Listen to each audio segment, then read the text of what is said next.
Sa iba pang mga balita, naglabas ng bagong court order ang Olongapo Regional Trial Court kaugnay ng detention facility ni U.S. Marine Lance Corporal Joseph Scott Pemberton.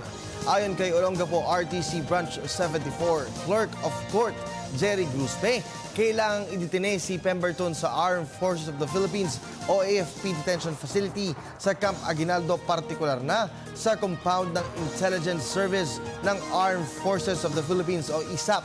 Matatandaan unang ipinag-utos ng korte na ikulong si Pemberton sa New Bilibid Prison sa Muntinlupa City.